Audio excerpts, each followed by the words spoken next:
Hey guys, आप सभी का स्वागत है एजी मोशन डिज़ाइन हिंदी में। और आज की इस वीडियो में हम क्रिएट करने जा रहे हैं कि काइनेटिक टाइपोग्राफिक लूपिंग एनिमेशन, वो भी आफ्टर इफेक्ट्स में बिना किसी प्लगइन का इस्तेमाल किए। और अगर आपको मोशन ग्राफिक्स से रिलेटेड और भी सारी चीज़ें सीखना पसंद है तो आप मेरी यूडेमी कोर्सेज भी ज्वाइन कर सकते हैं। लिंक जो है मैंने डिस्क्रिप्शन में दे दिया है।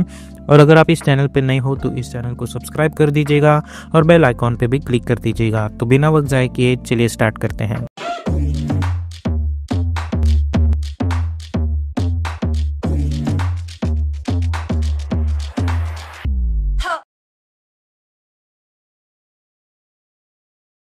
तो अभी हम आ चुके हैं एडोबी आफ्टर इफेक्ट्स में। सबसे पहले मैं एक न्यू कंपोजिशन क्रिएट करूंगा जिसे मैं मेन एनिमेशन ये नाम दे दूंगा। विड्थ में रखूंगा इसकी 1920 और हाइट रखूंगा 180, फ्रेम रेट 30, ड्यूरेशन मैं अराउंड रखूंगा 30 सेकेंड का, और बैकग्राउंड कलर वाइट, और ओके पे क्लिक करो। उसके बाद जाओ choose grid and guide option में और टाइटल सेलेक्शन पे क्लिक करेंगे। अब कंट्रोल एन प्रेस करके मैं फिर से एक कंपोजिशन बना दूंगा जिसे मैं नाम दे दूंगा स्ट्रिप। और इस टाइम इसकी जो विड्थ है वो मैं रखूँगा 100 और हाइट रखूँगा 150 और ओके पे क्लिक करूँगा। उसके बाद कंट्रोल वाई प्रेस करके मैं एक सॉलिड बैकग्राउंड लेयर बना देता हूँ और ये जो रिजोल्यूशन है उसे कर दूँगा फुल और इसे लॉक कर देंगे। उसके बाद मैं अपना रेक्टेंगल टूल सिलेक्ट करूँगा जिसमें से फिल्म मुझे नहीं चाहिए तो मैं वो हटा देता हूँ और कलर जो है मैं कर दूँगा ब्लैक, और डबल क्लिक करके मैं एक रेक्टेंगल बना दूँगा और स्ट्रोक विड्थ जो है वो इसकी रखेंगे हम 5 पिक्सल्स। अब हम जाएंगे रेक्टेंगल में, रेक्टेंगल पाथ, और इसे कर देंगे अनलिक और इसे यहाँ से कम कर देंगे और इसे यहाँ से भी कम कर देंगे। उसके बाद मैं अपना टेक्स्ट टूल सिलेक्ट करूँगा और यहाँ पे मैं अपना टेक्स्ट टाइप कर दूँगा मोशन ग्राफिक्स। ओके, इस टेक्स्ट को हमें सिलेक्ट करके ब्लैक कलर कर देना है और फॉन्ट आप कोई भी चूज़ कर सकते हैं। मैं पॉपिंस फॉन्ट चूज़ करूँगा और इसके स्टार्ट में मैं एक डैश बना दूँगा। सिमिलरली इसके एंड में भी मैं एक डैश बना देता हूँ। अब इस टेक्स्ट को हमें सिलेक्ट करना है, control alt home to align that anchor point to the center. Align tab में जाके अलाइन इट हॉरिजॉन्टली और अलाइन इट वर्टिकली, तो हमें कुछ इस तरीके की टेक्स्ट की एनिमेशन मिल रही होगी। अब इस टेक्स्ट को मुझे एनिमेट भी करना है तो मैं कंट्रोल डी करके डुप्लीकेट करूँगा और इस सेकेंड लेयर को सिलेक्ट करूँगा, पी फॉर पोजीशन एक की फ्रेम। उसके बाद 5 सेकेंड्स पे जाऊँगा मैं और मेक श्योर करें कि आप प्रॉपर 5 सेकेंड्स पे जाए और अपना सिलेक्शन टूल सिलेक्ट करो और इसे यहाँ से लेके यहाँ तक लेके आओ कुछ इस तरीके से, और इन की फ्रेम्स को सिलेक्ट करके आप F9 पे क्लिक कर दो। अब ये जो फर्स्ट लेयर है उसे मैं इस सेकंड से पेरेंट कर दूंगा और alt click on the stopwatch और मैं टाइप करूँगा लूप आउट एक्सप्रेशन कुछ इस तरीके से। तो आप देख सकते हैं कि हमें कुछ इस तरीके की एनिमेशन मिल रही होगी। अब इन की फ्रेम्स को सिलेक्ट करो, जाओ ग्राफ एडिटर में, इस ग्राफ को सिलेक्ट करो, शिफ्ट होल्ड करके इसे यहाँ पे लेके आओ और इसे यहाँ पे लेके आओ। ओके, तो अब जब मैं एनिमेशन देखता हूँ तो मुझे कुछ इस तरीके की एनिमेशन मिल रही होगी।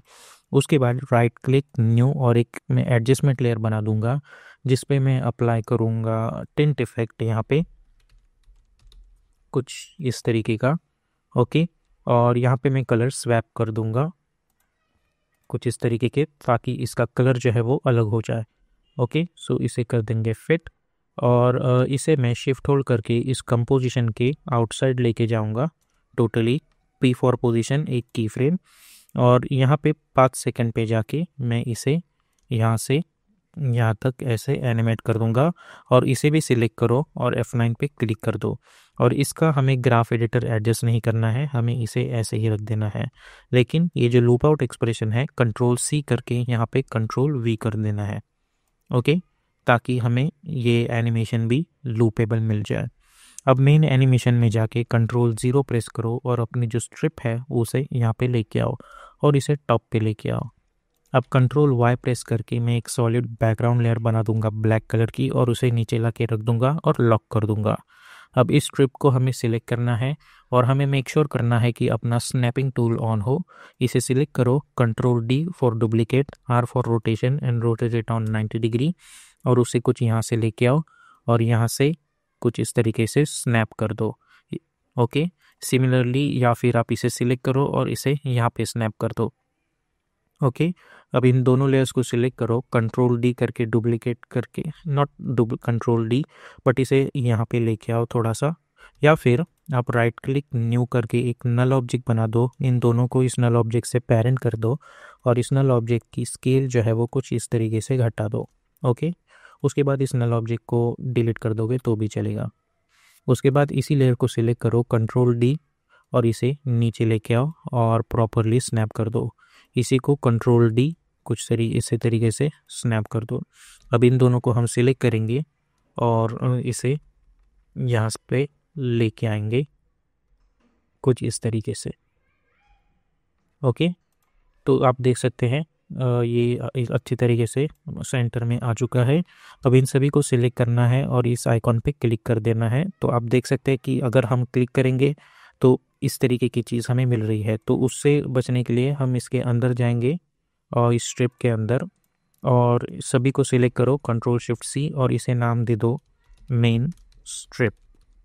ओके, और यहाँ पे ये आइकॉन क्लिक करने की ज़रूरत नहीं है ताकि कुछ इस तरीके की चीज़ मिल जाए।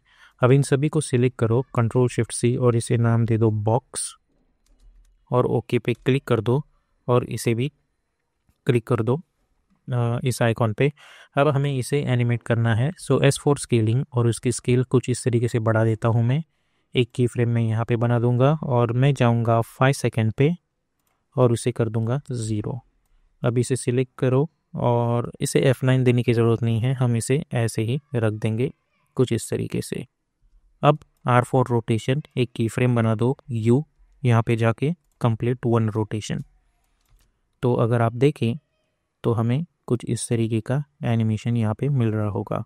अब अल्ट क्लिक करके लूप आउट एक्सप्रेशन दबा देंगे हम लोग यहाँ पे। ठीक है, इस एक्सप्रेशन को कॉपी करके यहीं पे पेस्ट कर देंगे। ओके, तो इससे होगा ये कि आफ्टर 5 सेकेंड ये एनिमेशन फिर से आ जाना स्टार्ट कर देगा।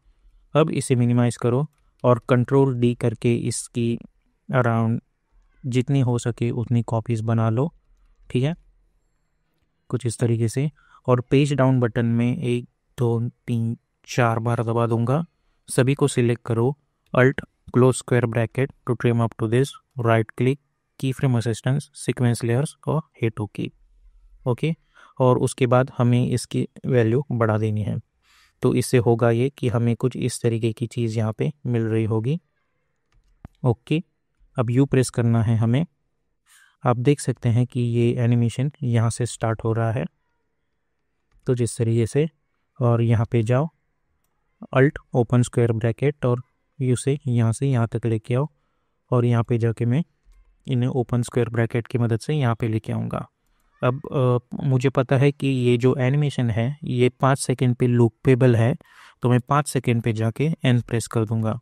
और अब जब मैं ये एनिमेशन देखूँगा तो मुझे ये एनिमेशन कंटिन्यूसली एक लूपेबल फॉर्मेट में ही मिल रहा होगा। ओके, मैं इसे फुल रेजोल्यूशन पे रखता हुआ तो भी मुझे कुछ इस तरीके की चीज़ ही मिल रही होगी।